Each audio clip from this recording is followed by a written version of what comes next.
Recording in progress, and we are waiting.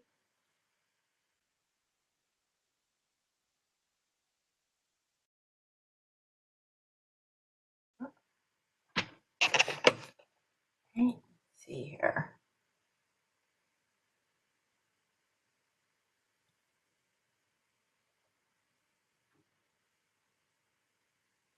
Start meeting.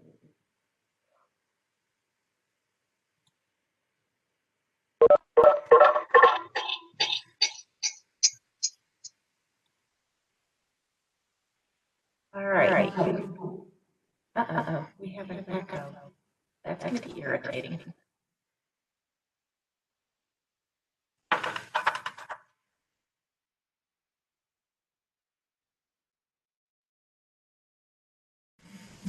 Let's see. Switch audio. Let's see if that helps. Nope, that didn't help.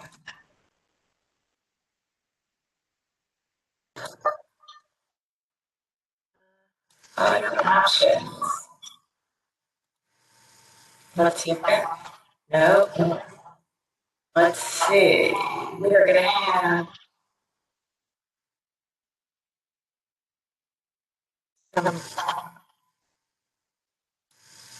awful echoes. Maybe if I reduce this. All right. Speakers, let's do those. See if that helps. Not too much. Okay, we're going to have an echo. Oh, I see. That's it.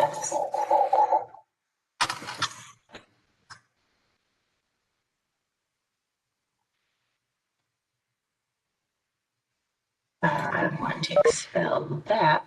There we go. Uh-oh, now I see stuff.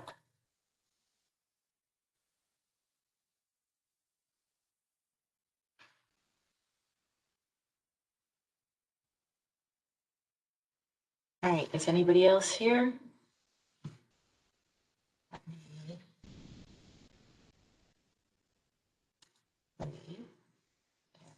don't want to end the meeting. Okay, we're still recording. And I see this is going, but I don't have my video.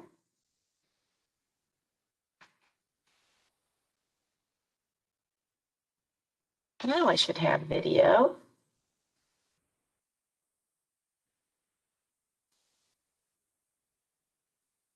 All right, let's see.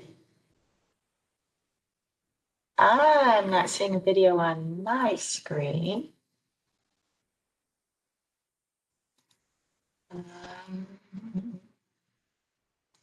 The video system.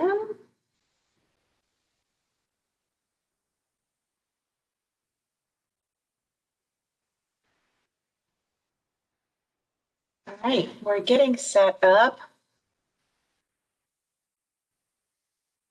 Let's just share my screen instead, since it's recording, but we're not seeing my video. Y'all don't need to see my lovely face.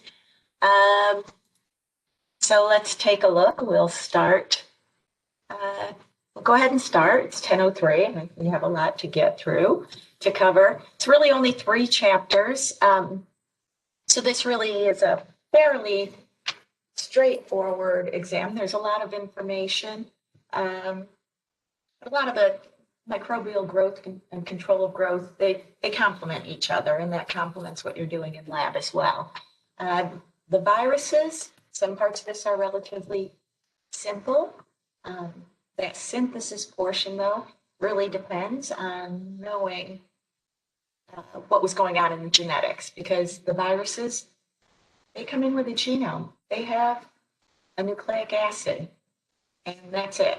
So they have, well, in their protein code, but they have all these directions for things to do, but no way to follow those directions unless they're in a host. So we need to know what those directions, how those directions tell the host what to do to generate more viruses. So let's start with chapter 6 and our learning objectives. We'll just go through our learning objectives. And so chapter 6.1, acellular pathogens. We're primarily talking about viruses here, but at the very end, we talk about a few similar to viruses, but not viruses things, our virioids, viroids, and prions, which we've already talked about. So viruses, first, just sort of a general overview. Why are they considered acellular and non-living? Well, the requirements for something, the properties that something has to have in order to be considered living are cellular level of organization. That means the basic minimum components needed for a cell: a plasma membrane, cytoplasm, DNA, and ribosomes. And viruses have a nucleic acid, might be DNA, but not necessarily. So right off the bat, we're missing one, and you have to have all of these criteria. Living things have metabolism. They have the ability to acquire energy and nutrients, or acquire nutrients, use those to get energy to do work. Viruses have no mechanism for metabolism. They have no way to get or use energy. Living things must maintain homeostasis. Viruses have no way to do that. Living things must be able to reproduce and pass on hereditary information and adapt. Viruses can adapt. Their genomes do change. They do mutate, but the only way they replicate is within a living host cell. They can't do that by themselves. Hi, Mariah. I see you just joined me. I am going through the learning objectives for Unit 2, just one by one. And if at any time you have a question, just jump in, unmute yourself, and jump in. All right? So we're talking about 6.1, describe why viruses are considered acellular, non-living. They don't have the cellular level of organization, and they can't replicate outside of a living host. They have no way to metabolize, to get and use energy. They can't reproduce unless they are in a living host or in a cell. We can't reproduce or grow them on artificial media. So they don't meet all the criteria needed for something to be considered living. They are obligate intracellular parasites. It means obligate, they must live intracellular in a host cell. So they can't do anything if they're outside of a host cell. And there are no exceptions to that. They must have living tissue, living cells required to survive and to replicate. The term virion, that's our singular. That's one single complete viral particle.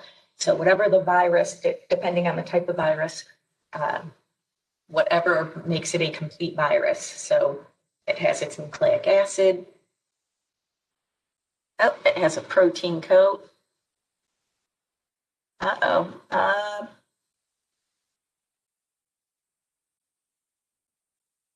Let's see if we can't fix that.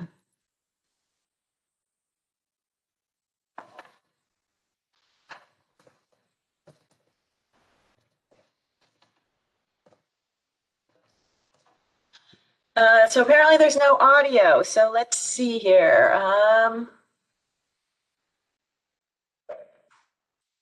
Let me stop sharing and audio options. Let's see. Can you hear me now, Mariah?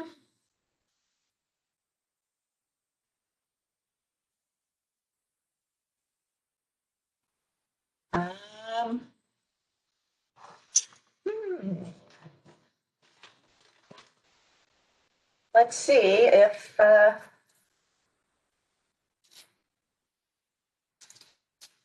put Jenkins in.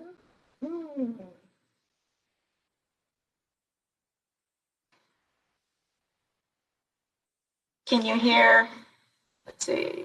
System Realtek audio. Can you hear me now? Can you hear now, Mariah? I'm changing different settings on here to see if you can hear. Can you hear now? So let me know. I'm just going to keep changing these settings. Computer for audio, switch audio. Yes, ma'am, I can hear.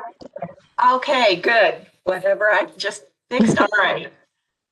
So, all right, so I'll go back to sharing those objectives. I had just gotten started, so we'll continue on those. So what I'm going to do is just go through all of our objectives for this unit, for chapters 6, 9, and 13, and just jump in if you have any questions. I'll just go right down the list. Some of these I'll go into more detail on. Some are pretty straightforward. So we're just talking about why viruses are considered acellular and non-living. They don't have those cellular structures. We said all cells have a plasma membrane, cytoplasm, DNA, and ribosomes. Viruses don't have a plasma membrane of their own. They might have an envelope, which is the membrane they stole from the host, but they do not build and maintain a membrane. So they don't have that basic structure. They don't have cytoplasm inside. They don't necessarily have DNA, although they do have some nucleic acid. And they can't replicate unless they're in a living host. So they are considered obligate intracellular parasites or infectious chemical compounds because they do not have metabolism. They do not maintain homeostasis. They don't do all the things that we expect living organisms to do. If they're outside of a host, since they can't metabolize and use energy, they will just eventually fall apart. Virion is one single viral particle with all its components. So the protein coat and whatever nucleic acid it has. And then anything else, if it has spikes, if it has the envelope, when it exits, it's a complete one viral particle is a virion. So that's like the singular virus. The types of nucleic acids that we can have. So unlike all other living organisms that have double-stranded DNA for their genome with all the directions for what they do, viruses can have single-stranded DNA, so only one strand, or they can have regular double-stranded DNA, or they can have a single strand of RNA or a double strand of RNA. We never have double-stranded RNA. We have, because our different types of RNA have very specific uses in gene expression, we give them the names for what they do. Messenger RNA contains the information for the order of amino acids. Transfer RNA carries amino acids, transfers them from the cytoplasm to the ribosome to be put in the order the messenger RNA tells us. And ribosomal RNA is part of the ribosome. With viruses, their RNA's job, if they're an RNA virus, is just to give directions. And so what we call the RNA, if it's single-stranded, it might have a positive RNA strand, meaning it has the information for the order of amino acids in the protein. If it's the negative single-stranded RNA, it doesn't have the information for the order of amino acids, but it's the complement to that. So I can use it as a template to build the one with the correct information. So like that puzzle that we did in the microbial genetics exercise, where no matter which nucleic acids or nitrogenous bases we had, we could figure out the complements and all the other ones because there was only one way to pair RNA or DNA nitrogenous bases. That lets viruses take any one of those strands and build any or all of the others. So we have single-stranded, double-stranded DNA or RNA that we can have for a viral genome. Viruses are specific to hosts. So typically they can only infect one or very few species, and that's the host range. What can they actually infect? What organisms, what species are they actually able to infect? And bacteriophage is the name that we give to viruses that are specifically able to infect bacteria. The components of the virus are capsomere, are individual proteins. We put them all together to get a capsid, or the protein coat that surrounds the nucleic acid, whatever it is, whether it's a DNA or RNA. The viral envelope, as we talked about in the discussion, it's a phospholipid membrane that the virus usually steals when it leaves the host. As it buds out of the host, it gets wrapped up in that and uses that for its own protection. Naked viruses are non-enveloped. And those spikes, so some of the protein code, some directions for building those proteins include building these glycoproteins, or these protein spikes that stick out. And these have a very specific shape on the end of those spikes that fits into the receptor protein on the host cell surface. So remember, our plasma membrane is phospholipid bilayer with embedded proteins, and some of those proteins are receptor proteins. So they have a very specific shape to accept a specific molecule and attachment. And those spikes have this right shape to attach to these specific proteins. So viruses, this has been in the news a lot with the COVID. With COVID is the spikes are specific to a certain cell surface receptor. So like a respiratory virus can only affect respiratory cells because those are the only cells with the correct receptor. The protein here attaches to a receptor that lots of different types of cells and tissue have. And so COVID has effects beyond the respiratory system on a lot of other organ systems and tissues. Those spikes are specific for attachment to host cells. And then one thing that viruses have along with their protein coat, their nucleic acid, those other components, is viruses are defined, they have a specific shape. So the specific shapes that viruses come in, we can have helical viruses, and that's when those protein coats are lined up in a helix, and it kind of makes a tube or a column, and the DNA is in the middle of that. So a helical virus. An icosahedral virus is polyhedral, many hedral, icosahedral. There are actually 20 surfaces that are kind of triangular in shape. Those triangles are built out of stacked proteins, and then those triangles come together. I think of it sort of like a soccer ball.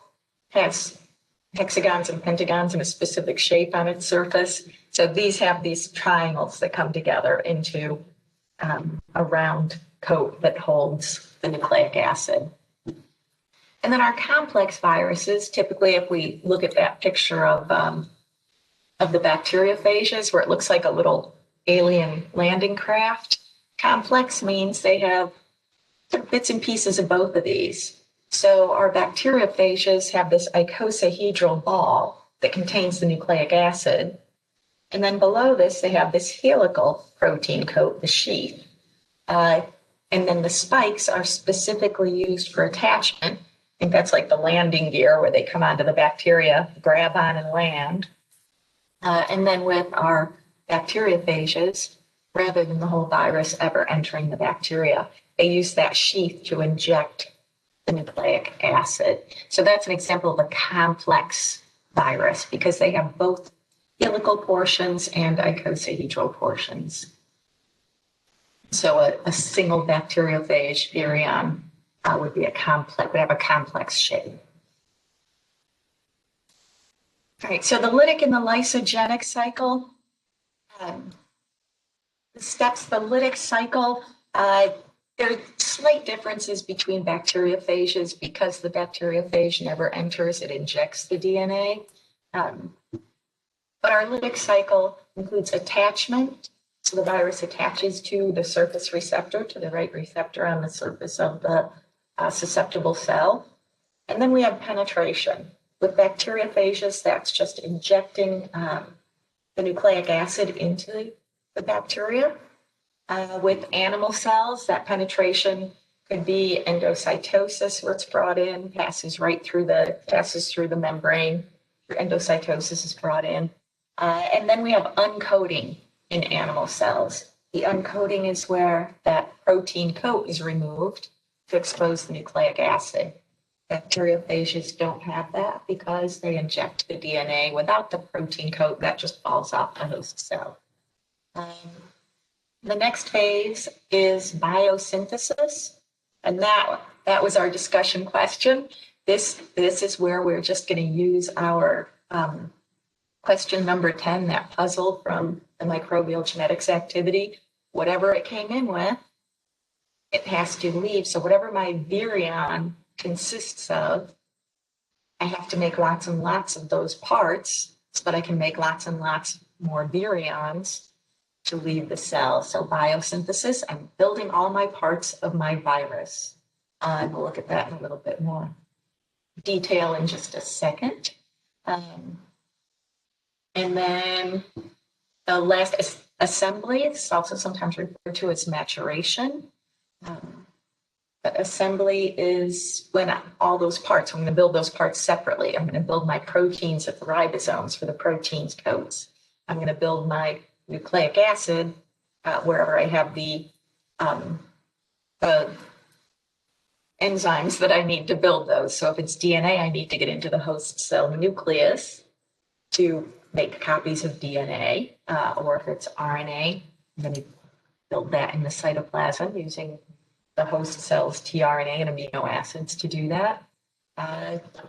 So that's bringing maturation. Then all those parts, when I have so many of them inside that cell, they're going to find each other and they're going to do chemical reactions. This is a really interesting area of research, is how do the virus particles form into the right shape, but they end up with complete virions, hundreds of thousands, millions of virions, so many that they either burst out of the cell, they lyse the cell because there's so many, they just burst out, or they might bud out if they're an envelope virus and steal pieces of the host plasma membrane. And as they steal that, the host cell is going to lose membrane integrity, and at some point it's going to have lost so much of those phospholipids that its membrane is no longer functional. So the end result for either, for the lytic cycle, whether it buds out and gets an envelope or just blows up the cell through lysis, is cell death. Then the lysogenic cycle, this one we're going to rotate in and out. We might be in the lytic cycle sometime. We might be in the lysogenic cycle. So with this, first we kind of go through the same steps. We enter the cell. So it's attachment, penetration, uncoating. A lot of times for the first infection with viruses that have a lysogenic cycle, the first infection will go directly to the lytic cycle, so it can spread really quickly. Then, in subsequent, when it goes and infects additional cells, when it gets in, once it's uncoated, it won't go through biosynthesis, but it will incorporate its nucleic acid. These are typically double-stranded DNA, or they could be retroviruses. They will incorporate their DNA into the host cell DNA. That virus portion of the DNA that's now in the host cell DNA is called a provirus for animal cells. In bacteriophages, it's called a prophage. For bacteriophages that are in the lysogenic cycle, now once that's incorporated in the host cell DNA for animals or for virus bacteria, every time that organism makes a copy of that cell, so as the bacteria undergoes binary fission, every one of its offspring, every subsequent generation of bacteria will have a copy of that viral DNA. So it's spreading, it's increasing, lots and lots and lots of infected bacteria, not expressing those genes, but the bacteria has it. For us, that DNA is now part of our DNA in our cells. We undergo mitosis to replace old cells or for growth. So we're constantly replacing old and worn out cells. So our cells undergo mitosis. Every time they make a copy of all our DNA, which now includes that provirus, the DNA from the virus that's part of our DNA.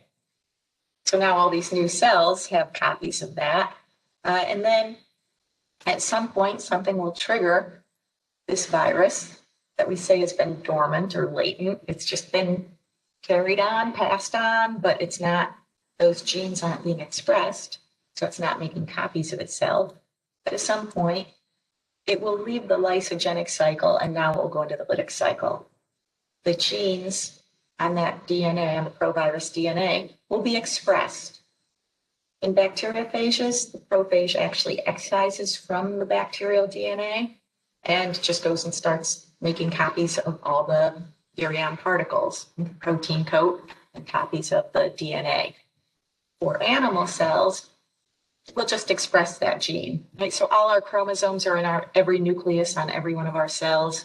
And when we need them, they're expressed, right? I need this protein right now, so I'm going to express this piece of DNA. And the way I do that is I make an RNA. I transcribe an RNA that then leaves the nucleus and is translated into the proteins that I need. So those proteins are the proteins for the protein coat. Might be some enzymes that the virus needs, unless it can just use all the host cell enzymes. And then it makes more copies of its nucleic acid, and eventually all those come together in maturation and burst out of the cell.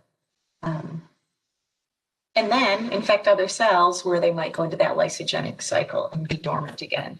So the most recognized example probably for most people of a lysogenic virus is herpes, where you can be asymptomatic, that herpes viral genome can go silent for decades. Some people are asymptomatic for their whole life, but you carry it and pass it on into each new round of replication of the cells that are infected.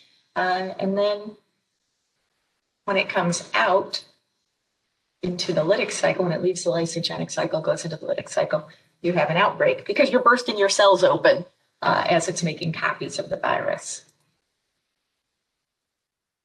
Let's see, describe the replication process of animal viruses, including biosynthesis of double-stranded DNA.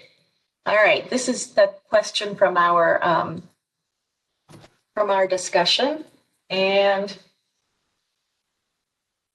I had posted in our forum. Let me see if I can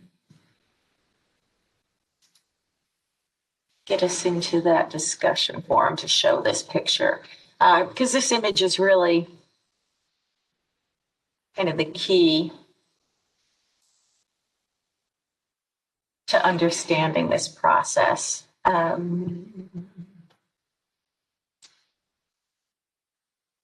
Here we go. So this image, viral transcription and translation, when we talk about biosynthesis, we're talking about the virus making all of its parts. So what does it need to make? The parts it came in with. So we know it's going to have to build proteins for the protein coat because all viruses have a protein coat. And to build a protein, we need an RNA strand. For viruses, it's the plus RNA that has the information for how to build the proteins for the protein coat, or the enzymes it might need if it can't use the host enzymes. Enzymes are proteins, so that RNA is going to carry the information. So here we see a positive single-stranded RNA virus. Well, we know it has a protein coat and a single strand of the RNA with the message for how to build the proteins. So here's my RNA. It has the information needed to build proteins. So I can just go right to the ribosome and start building those proteins, the capsomeres, the subunits for the virus. But for my virions to come together, they need the protein coat, but they also need more of this plus RNA. Well, I never build a copy. My enzymes can't build a direct copy. Like, here's my RNA, I'm going to make an exact copy of it. Our enzymes can't do that. What they can do is add complementary base pairs.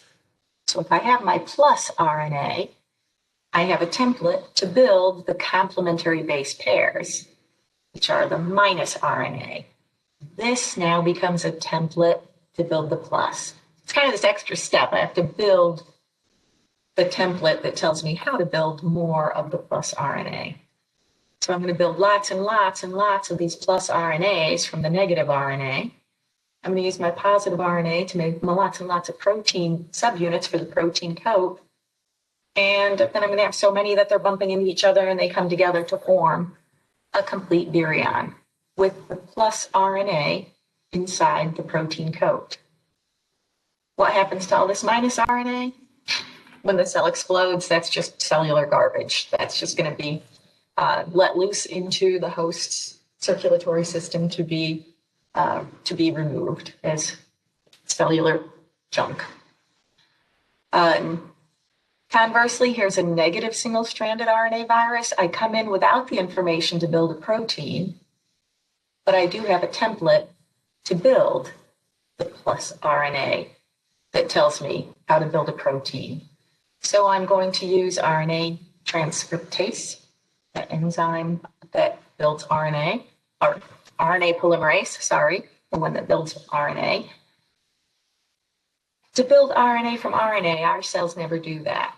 So part of the message in this RNA, and part of what's carried inside this virus as well, are some enzymes called RNA-dependent RNA polymerase. And that lets this RNA be used as a template to build more RNA. Some of that will then be translated into the proteins for the protein coat, and other particles will be transcribed into the negative RNA that I need to go inside of my virus, because what I came in with was negative RNA and a protein coat. Build my protein coat, build my negative RNA. That comes together when it bursts out of the cell. It looks like it's enveloped. When it buds and eventually that cell loses integrity and dies, that positive RNA that was a template just goes away as cellular debris. And the virus goes on to attach to neighboring cells and infect them. So for all of these, what I need is what I came in with. I need the nucleic acid that I came in with, and I need to build more proteins for my protein coat.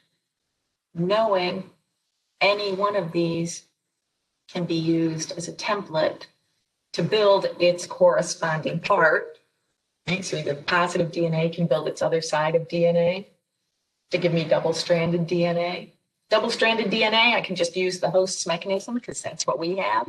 So I just go through the process of transcription translation for all my components and DNA replication and make those parts. So I hope I explain it in this discussion post, go into it pretty thoroughly. And also there's a video, it's about a 30-minute video on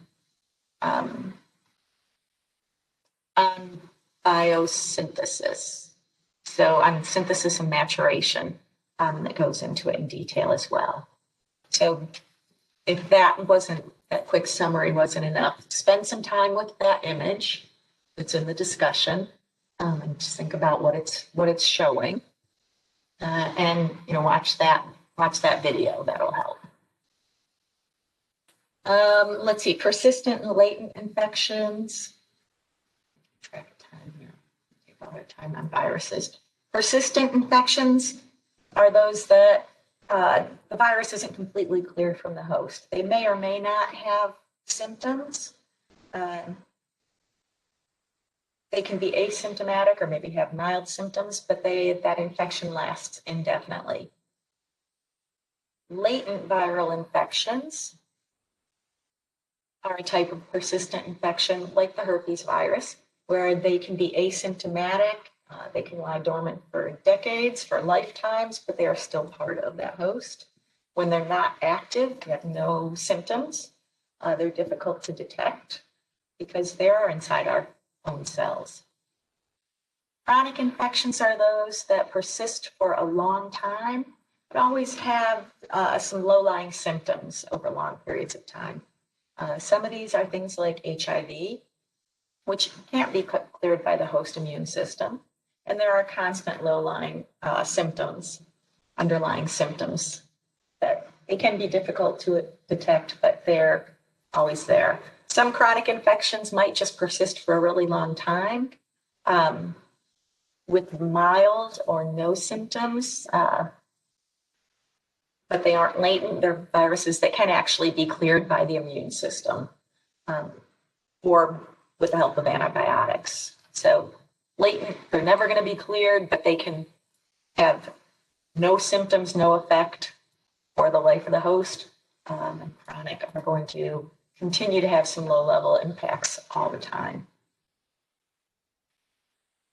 See, human viruses, virus-host interactions. That's if you just look at the animal viruses, and that goes through all the virus-host cell interactions. Questions on any of that? Right. The cultivation of viruses, because viruses must have a host cell, they have to be grown with some kind of cellular media. So we can't grow them just on nutrient media. They don't have any way to get those nutrients. They have to have cellular media. So we've got in vivo techniques, which are we put them into living tissue, usually eggs. We use eggs a lot of time for that. Put them into a living organism to grow them. And then in vitro is outside of the body, but is cellular media. So it might just be tissue that or cells that are maintained living in media to host those viruses. Let's see. Cytopathic effects, that just means damage to cells. And the cytopathic effects of viruses, whether they're lysogenic or lytic, if they're lysogenic, they eventually go into that lytic cycle. They're going to lyse the cell. So that cellular lysis, whether it's just budding and gradually removing that plasma membrane to lose cellular integrity, or just being so abundant that they burst out of the cell. The end effect of virus is kills the cell, the host cell, and then those viruses go on to infect neighboring cells. It talks about the final portion of this chapter, not the final portion of this section talks about different ways to detect viral infection. Hemagglutination, when you see this word hema, you're usually talking about red blood cells, and agglutination means clumping. So viruses, because they have that specificity, that attachment that they attach to certain cells, get them to attach to red blood cells, and then they'll all clump together and form a big clump. So agglutination is, we can make them clump like that. Typically with viruses, we're going to do an indirect hemagglutination assay. And that means instead of looking for the virus to bind directly to a red blood cell, we're going to look for the antibodies. And we're going to use those antibodies. So the antibodies, what they'll do is they'll bind onto the virus. So antibodies have a specific shape to bind to the virus. When antibodies bind to the virus's receptors, that virus can no longer latch on to a red blood cell. So with an indirect hemagglutination assay, if we've been exposed to the virus, if we have the virus, we'll have the antibodies for the virus. So we put the antibodies in there, they grab onto the virus, and then the red blood cells don't clump. So no clumping shows that we have the virus because we have antibodies for the virus. So that's indirect because we're not letting the virus attach to the red blood cells. We're letting the antibodies attach to the virus, and that prevents them from attaching to the red blood cells. So even though this is agglutination, no clumping means positive for the virus. Nucleic acid amplification test is if we know a virus's genome, what we can do is use polymerase chain reaction to amplify it, to make lots and lots of copies of it. So polymerase chain reaction, you'll look at that in the lab. It's just taking a nucleic acid and using DNA polymerase to make lots and lots of copies. And the reason we need lots and lots of copies is for the sensitivity for these tests. So they have to have enough mass, enough copies of this for the test to be able to sense it. Sometimes that's visual. We'll add a stain to all that DNA so that we can visualize, we can see it. We make lots and lots of copies, and then what we can do is all sorts of different tests like hybridization. If we'll know exactly what the nucleic acid sequence is that's indicative of this virus, we just look, do we have a match? Yes, we do. So we make copies of that nucleic acid so that we can recognize, identify that nucleic acid to determine if it is from a specific virus. And then the last one, enzyme immunoassays. These are really common. They're quick, easy to do. And what we do, immunoassays take advantage of that specificity again of antibody with antigen. So in this case, antibodies for a specific virus. And if they're present, they'll connect, right? That antibody will find the virus. So sometimes we can have clumping, but with these, we use an enzyme that will bond to that antibody. And it will also bind to a dye, to a colored dye. So an enzyme immunoassay relies on that antigen antibody specificity. And then I'm going to latch another molecule onto here, this enzyme that's specific to either the antibody or the antigen. That also attaches to a dye. So I get a color change. So I have a little well, and when I get a color change in that well, that's a positive result because I've got that connection of my antibody, antigen, and enzyme that gives me a color change.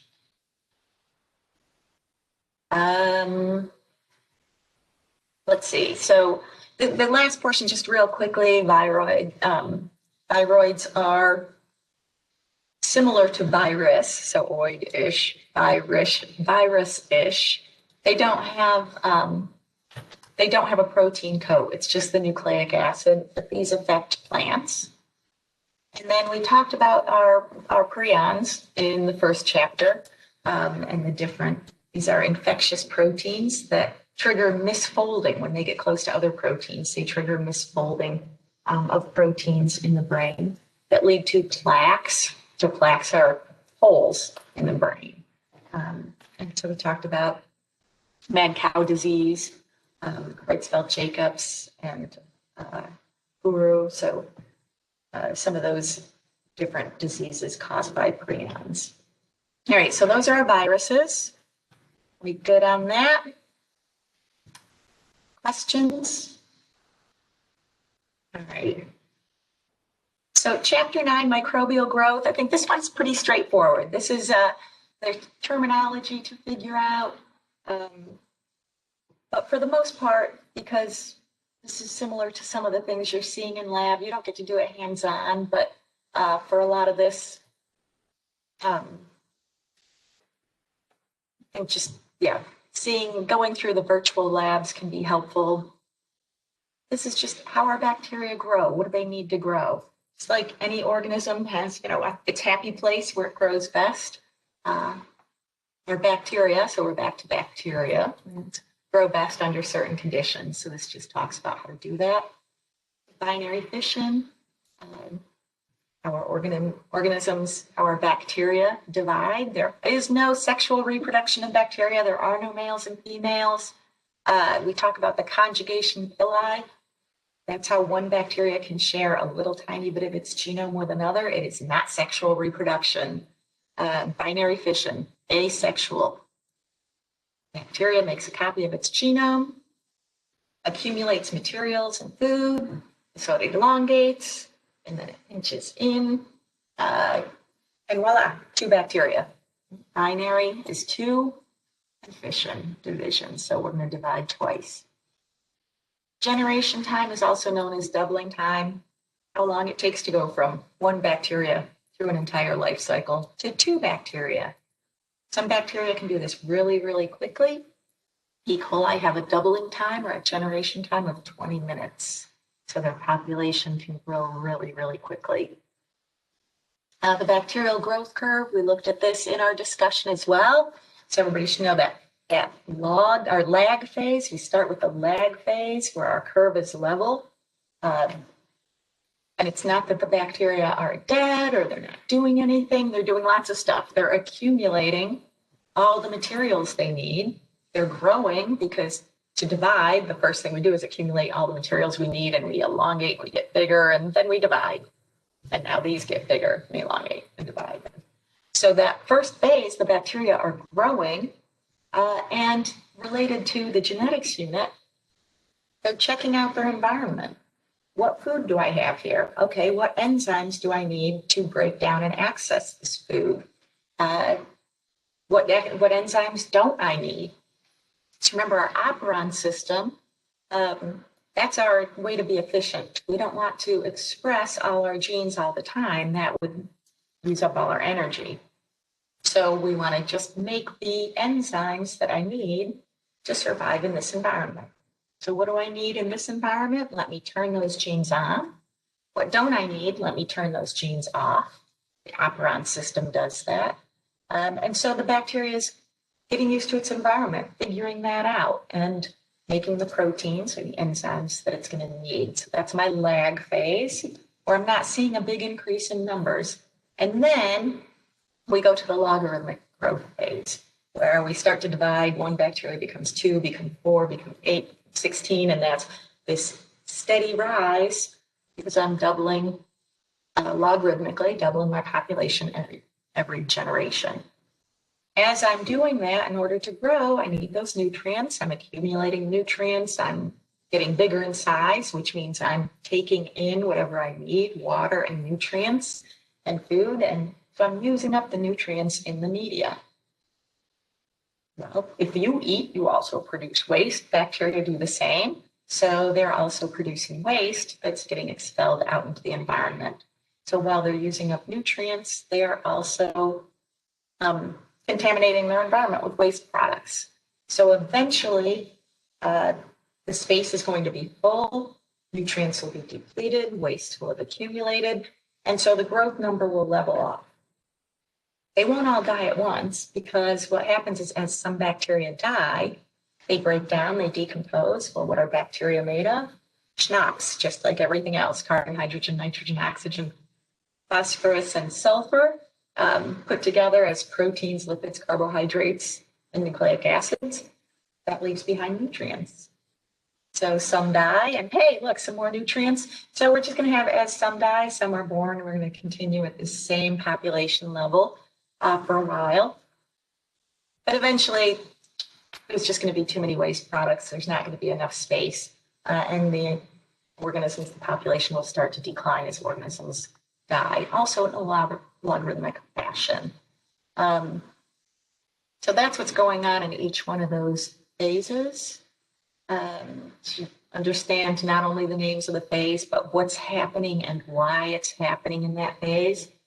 Important thing, this is a bacterial growth curve that shows what happens under optimal conditions. That's what we try to give our bacteria in the lab. That's why one of the techniques that you learn in lab is how to transfer bacteria from media to media. Because we can't, once we transfer it and start growing it, we can't just leave it there forever.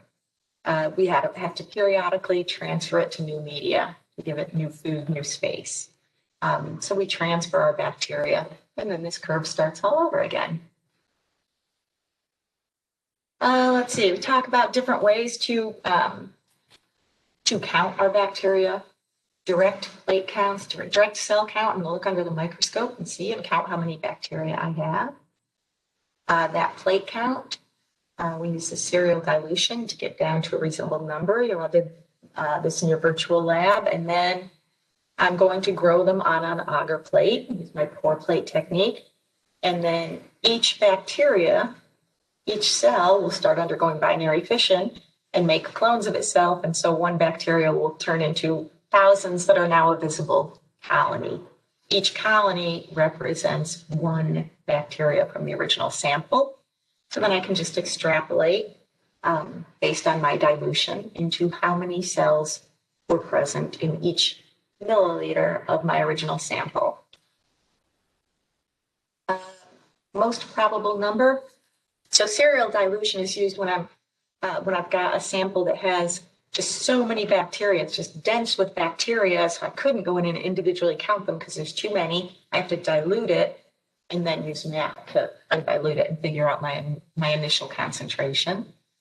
The MPN process is used when I have the opposite. I have so few bacteria that if I took a direct sample and plated it, there's a chance I wouldn't get any bacteria.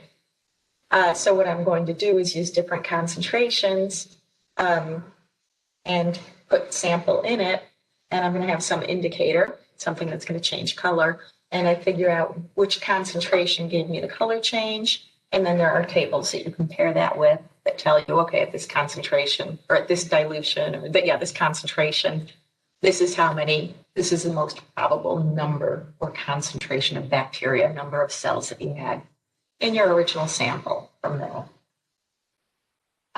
Turbidity, this is also indirect. Turbidity is I'm going to use a spectrometer. I'm going to shine light through a sample, through a liquid sample, and I can either look at how much light passes through or how much light is absorbed by the sample, either one of those, and then use that as a way to determine how dense, what's my concentration of bacteria in this sample. Turbidity is also going to, turbidity is going to give an estimate because turbidity can also be affected by dead cells. You don't necessarily have live cells, whereas serial dilution and direct cell counts only count the number of live cells. Turbidity, dead cells would also absorb light, so that's not necessarily an exact count, that's an approximation. Cell division other than binary fission, budding as unequal distribution of cytoplasm as opposed to divide into two, grow, divide into two, and just have a small portion cut off. Fragmentation, portion, again, breaking off, and through that fragmentation, portion of it breaks off, make a copy of the DNA and portion breaks off. Biofilms, we talked about biofilms. Dental plaque is a biofilm. Biofilms occur when bacteria stick together, either because they have a glycocalyx or maybe fimbriae, something that gets them to stick together, and I get lots and lots of layers of them. And biofilms, those layers, let bacteria get in and stay into the body or stay into a place. Gives them some protection, especially if they have a glycocalyx. They've got some protection from desiccation because that's moist. It gives them a food source. It's a polysaccharide, so it has nutrients in there. It lets those lower layers get protected from antibiotics. If I put an antibiotic on a surface with a biofilm, it's only going to affect the bacteria on the top, not underneath. So it gives lots of protection. Biofilms, you see them in natural environment. If you have a boat and you have to scrub the bottom of the boat, the only way all that algae can grow on the bottom of the boat is it starts with a biofilm of bacteria, and that produces substrate that other organisms, barnacles and algae, can cling on to. In healthcare, the biggest concern with biofilms, well, dental plaques, but biofilms can form on indwelling catheters on the inside of any sort of indwelling catheter, on any sort of implant. So artificial knees, hips, joints, can get a biofilm that forms on those. And then quorum sensing, it's the ability, bacteria that form, so those biofilms aren't always just a single species, they can be multiple species involved in that. Quorum sensing is chemical signaling and communication among organisms in a biofilm to identify when they are at sufficient quantity that it's safe to be seen. They're basically laying low, just accumulating their numbers, because 1 or 2 bacteria our immune system could get rid of really quickly.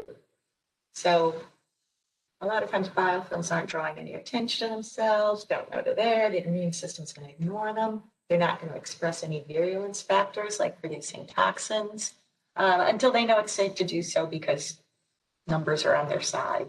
And so quorum sensing is how they communicate how dense they are to allow them to perform different functions only when they have sufficient numbers to do it effectively. Let's see. So the next sections we talked about in our discussion. These are things that you should be seeing and doing in lab. One thing I do want to point out. So we're going to use these same prefixes or same adverbs or adjectives. Obligate aerobe. If something is obligate, it must have this condition. I must have oxygen. Obligate aerobe. Obligate anaerobe. I must have no oxygen. Oxygen is toxic to me. Aerotolerant. I can handle the presence of oxygen, so I tolerate it. Not going to use it, but I tolerate it. Microaerophiles. I need just a little bit of oxygen. I love having just a little bit of oxygen. This is the adjective you want to be careful with. Facultative. Facultative means I have the ability, not I must, not I am, I have the ability to be an anaerobe. A facultative anaerobe is not an anaerobic bacteria. Facultative anaerobes are aerobes. They would prefer aerobic growth. Aerobic respiration gives lots more energy. It's much more, it's a much hardier source for bacteria to get energy to do things with, like metabolize, divide. But facultative anaerobes, they would grow a lot faster in an aerobic environment with oxygen, but they have the ability to grow without it. So facultative anaerobes, that means I have the ability to be an anaerobe. Not I am. I have the ability if I have to be. I would prefer to be an aerobe.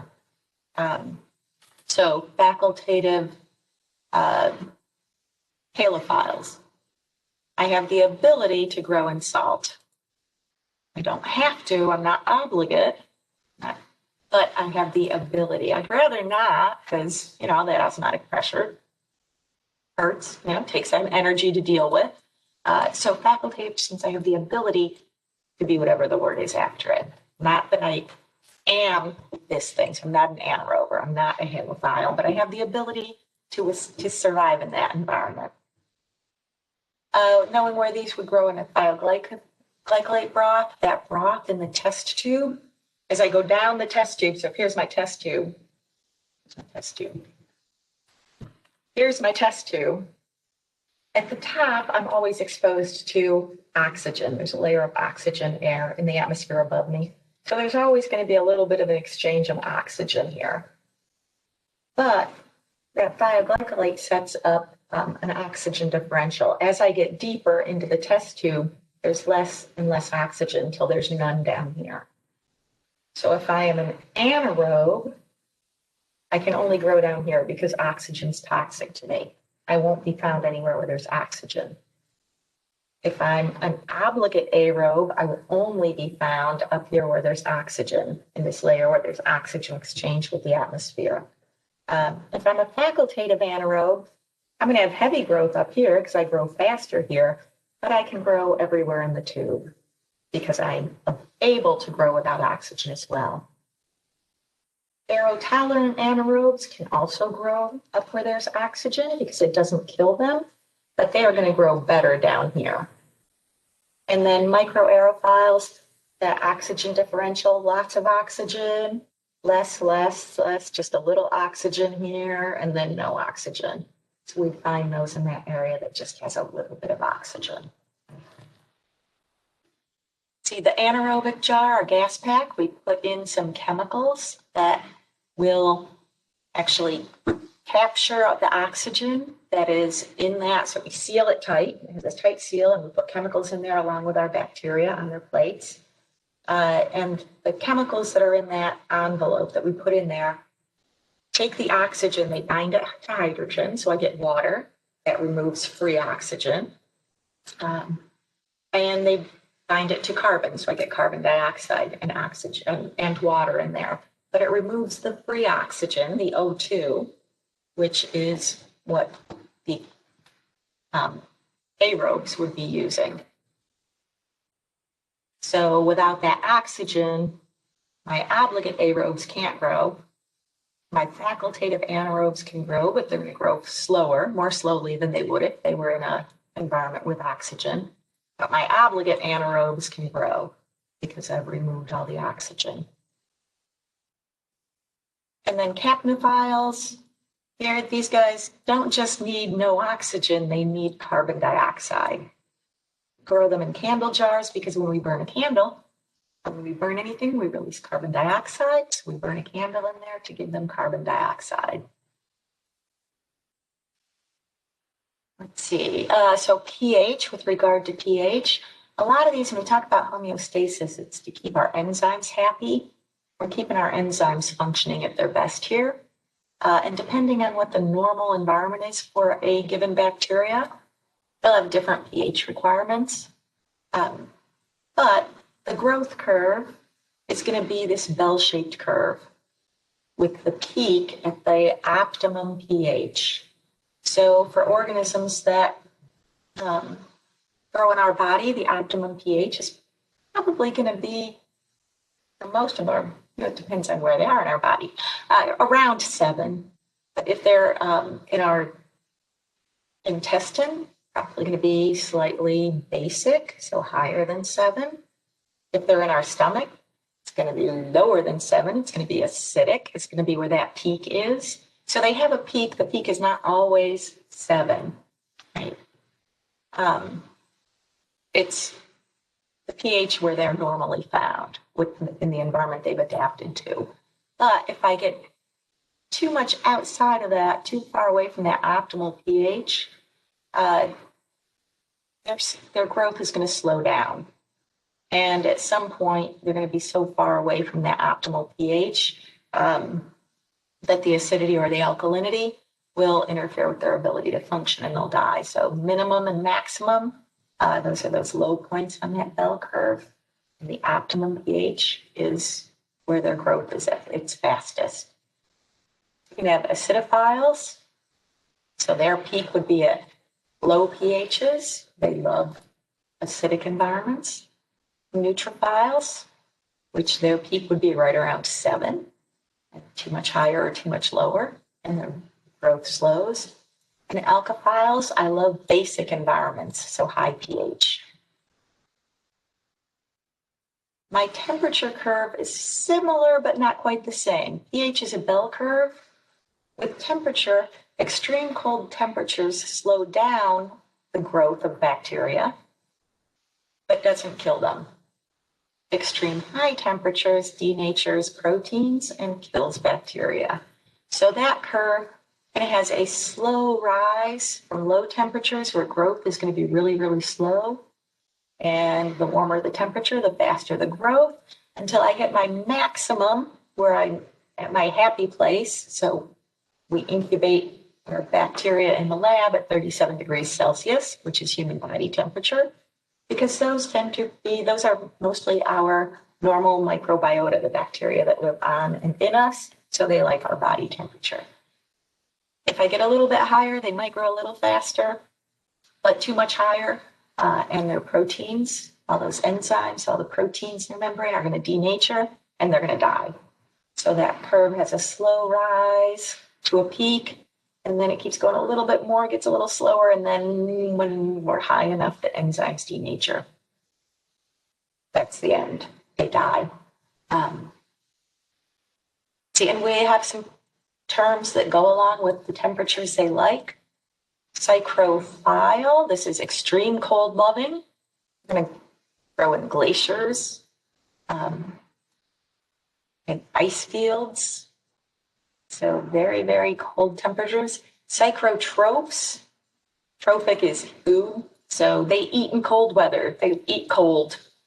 These are refrigerator microbes. They're happiest in the refrigerator. These cause a lot of food spoilage because they grow in the cold temperatures of a refrigerator. Meso is middle. Middle lovers. They like middle temperatures around our body temperature. Not too hot, not too cold, just right. So like 20 to 40 degrees Celsius is where they really grow well. Thermophiles like heat. So they would like warm ground, desert sands, some near geothermal vents, not right on top of them, not that hot, but warm. And then hyperthermophiles, hyper extreme thermophiles, they like extreme heat. They would be the ones that grow in geysers and deep sea hydrothermal vents.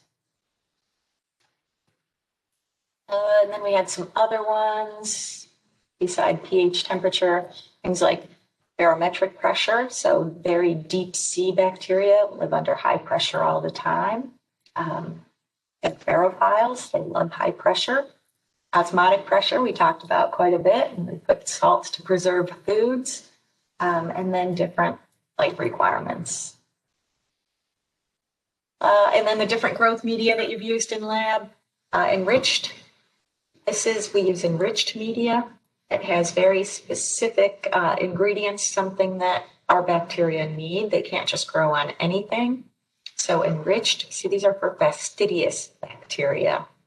Fastidious bacteria are fussy eaters. They have to have a certain nutrient to grow. So we enrich our media by giving them that nutrient.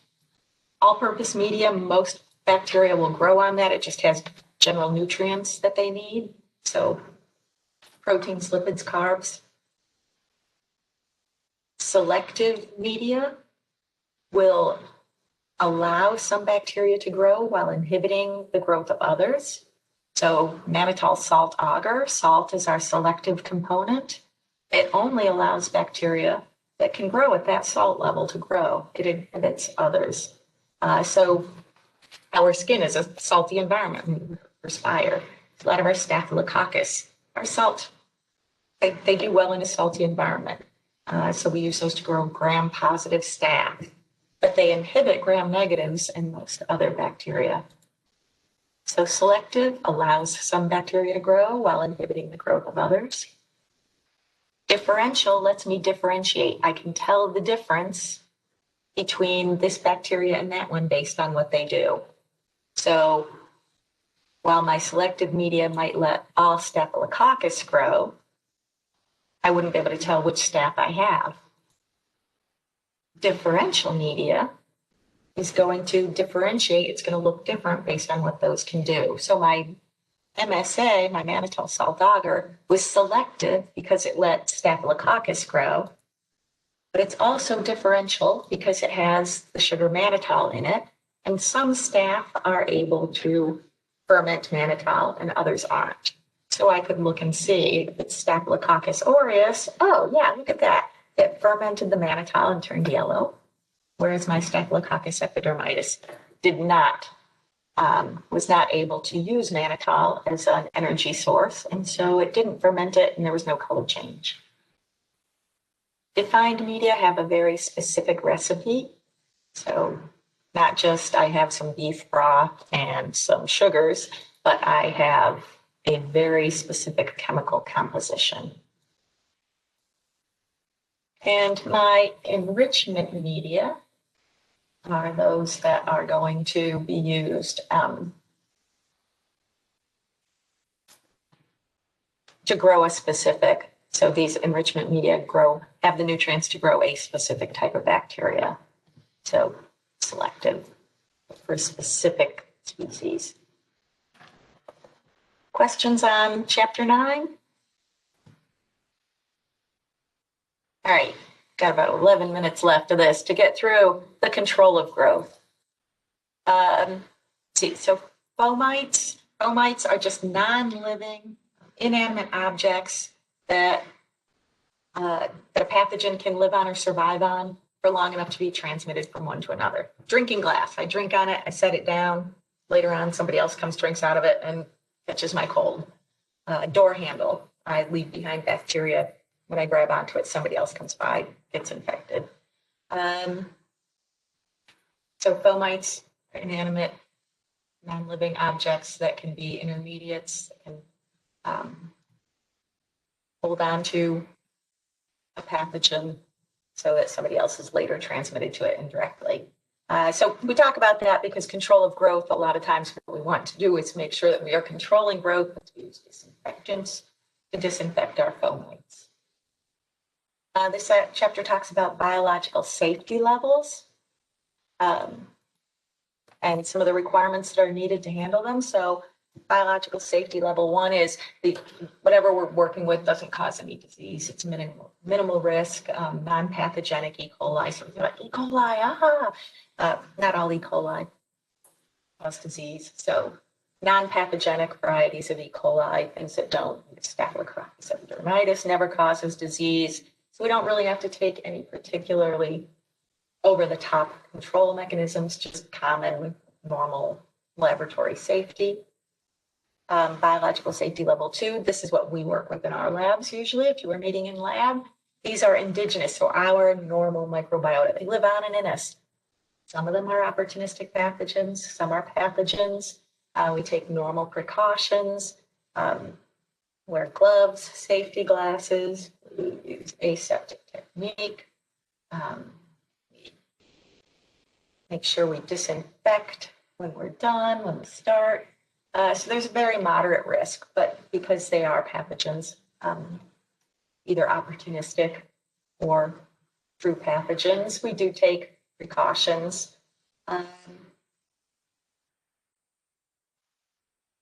With our safety equipment and with how we handle those in aseptic technique. Biosafety level 3, these could be indigenous, normal microbiota for us or for the area, or they could be exotic. They could be from somewhere else. They could be unknown or novel. And we know that they cause serious or lethal disease through respiratory transmission. So this requires additional handling and lab safety techniques. Work with them in a hood, negative pressure environment with a hood, wear respirators, take additional precautions. So things like Mycobacterium tuberculosis, transfer that through respiratory transmission, or fungal spores. We need increased safety levels in the lab, which we don't have, so we don't work with those. And then BS4, biosafety level 4, these are dangerous, exotic. They're not common to the area. We don't want them released into the environment. We don't want them released because they have a high transmission rate, high risk of infection, especially aerosol transmission. And infections frequently are fatal with those. So things like COVID labs now, that's biosafety level 4. Ebola, Marburg virus, a lot of viruses, things that are easily transmitted and often fatal fall at that level and have the highest safety and security with decontamination when leaving, extra safety gear. Those of you who are working in hospital now, what safety gear that you have to wear? You wear your complete suit, negative pressure environments, and take extra precautions, which we aren't working with any of those. A lot of definitions in this. So sterilization, aseptic technique, asepsis, sepsis, disinfectants. Disinfectants, we use them on non-living surfaces, so inanimate objects, surfaces, not on human tissue. Antiseptics are for use on living tissue. Antiseptics are living tissue, disinfectants, non-living. Some products, some of the things that we talk about in this chapter could be either one. Alcohol, for example, can be used, rubbing alcohol can be used as a disinfectant or an antiseptic. Let's see, so the specific terms, specific definitions of those. This one I want to talk about, this is one of our discussion questions, the difference between cytal and static. So bactericidal means it kills the bacteria, or microbicidal, it kills the microbe, so cytal is to kill. Static means it inhibits growth. So inhibiting growth means the organism is not dead, it is still metabolizing, but it is not increasing in number. Remember, with bacteria, growth means increase in population size, increase in number. These bacteria, so I can have bacteriostatic techniques for control that prevent them from replicating. Their numbers don't increase, and that gives maybe the immune system a chance to remove them, or prevents them from spreading for the time being. Well, we need to control those until we get rid of them. Bactericidal is cell death, and that is defined specifically when dealing with microbes as a permanent loss of ability to reproduce. So I've permanently lost my reproductive capability. How do I tell that? So in lab, one of the tests that you did, you use the disc diffusion test, and if you see an area of inhibition, zone of inhibition, there was no growth. So you know there were bacteria there because you took your disc and you laid down a lawn of bacteria, so you know there were cells there. And then you put those discs in that had different concentrations of disinfectant or antiseptic. And if the bacteria around that disc were inhibited, their population could not grow, so they stayed single cells, so they're invisible. So you have this plaque around the disc where there was no growth. You don't know if those bacteria are still alive or dead. They could be dead, but we don't know because the agar has all that disinfectant diffused through it that's inhibiting their growth. To determine if it was actually bactericidal instead of just static, what you would do is take a swab from that zone of inhibition because there are still cells in there. Take a swab from that area and you transfer that sample to media that doesn't have the substance. So you give the organisms their optimal growth conditions, incubate them, and if you end up with colonies, you know that control agent had only been bacteriostatic. It had only inhibited their growth and hadn't killed them. If you don't see any further growth, then that means they were killed. They've lost their ability to replicate. Let's see. The microbial death curve. From my microbial death curve, we saw the growth curve. The death curve was that downward side of it. And it describes, we can describe the progress or the effectiveness of a control protocol. So here's my disinfectant method. I put this substance on at this concentration for this amount of time at this temperature. And I determine how effective that is by sampling that death curve. How much has the population decreased over time?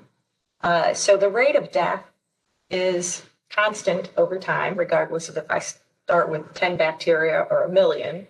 So the rate is the percentage of them that decline over each unit of time. And we look at the decimal reduction time, or the D value, the decimal. So when we talk about decimal, that's I move the decimal over a place, a 10. So it refers to the amount of time it takes to leave behind only 1/10 of the population moved by a decimal, or the amount of time it takes to reduce the population by 90%. So how long does it take for 90%? So if I started with 100, how long before I get 10? So I've reduced them by 90%, and then from that 10, how long until I have 1? I've reduced them by 90%. So reduce the population by an order of magnitude. Let's see, the different types. We talked in the discussion about the effectiveness that moist heats more. Nope. Actually, it's shared. Let's see.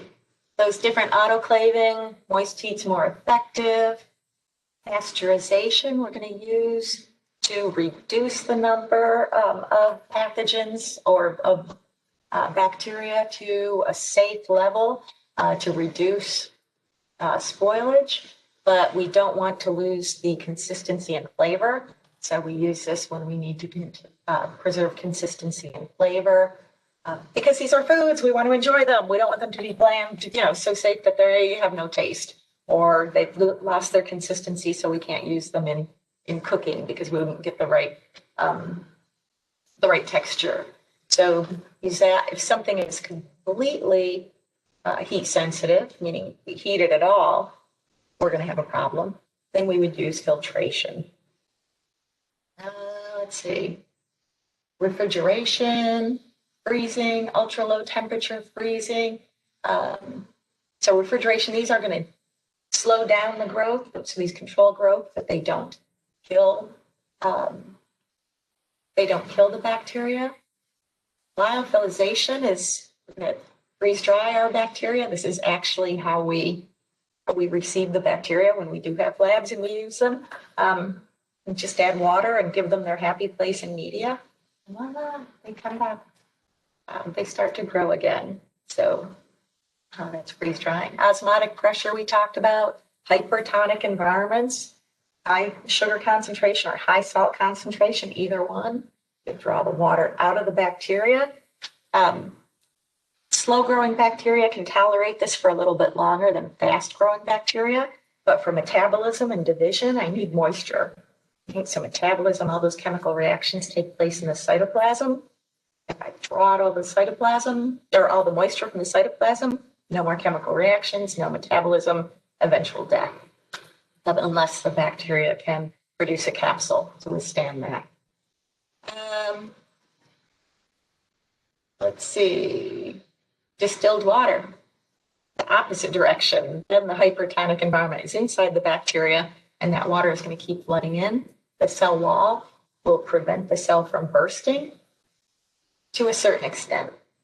But at some point, osmotic pressure can, especially with gram negatives, it starts to come in, can eventually burst because they have that thin cell wall. Let's see. Radiation, examples, chemicals, sterilants. So these really the best make tables to remember what these are and how they work. Don't just look at the table in the book, because looking at the table doesn't drive it into memory. Seeing it doesn't make you remember it as much as writing it. So if you create your own table, that will help. The phenol coefficient. So phenol, we all learned about our hand washing, our history, and how phenol was the original used in surgery disinfectant or antiseptic. And the phenol coefficient just measures how well different agents control growth compared to phenol, which phenol is really not used a lot anymore. We still use the phenol coefficient.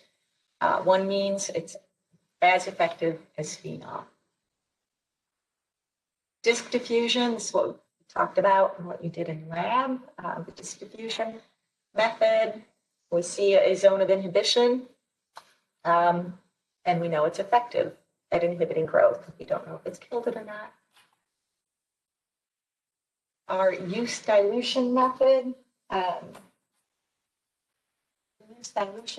control, we're going to determine the effectiveness on an inanimate surface. How effective is it?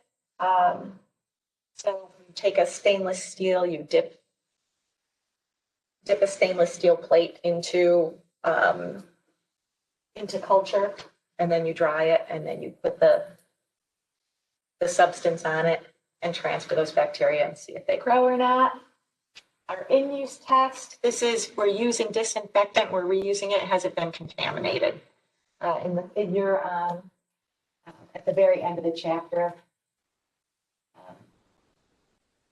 it shows the process of that. We have used disinfectant. We're going to transfer some of it and put bacteria in and incubate it and see if they grow or not. So this is when we're using this disinfectant. We continue to use it, right? We open the jar, we tip it, we're using it. there's a good chance we can get it contaminated, and at some point it's not going to be effective anymore. So that's how we can check to see if that is effective or not. And so, all right, so that's it, and that is our time up. Any questions, Mariah? I know I went through that last one quickly, but those really, me saying them again, isn't going to be all that helpful. Rewriting, this is one of those chapters where a lot of the terminology is familiar. We hear it and we know it, but casual daily use, colloquial use, is not always exactly accurate. So writing these out, making your own tables, that will help. All right. If you have any other questions, email them to me. I will post the answer. If you post it in the Ask the Professor discussion, if you have a question, somebody else probably does too, and I will answer them there. And as soon as this video is done processing, I will post it in D2L in our classroom. Okay. Right. Thank you, and good luck on the test.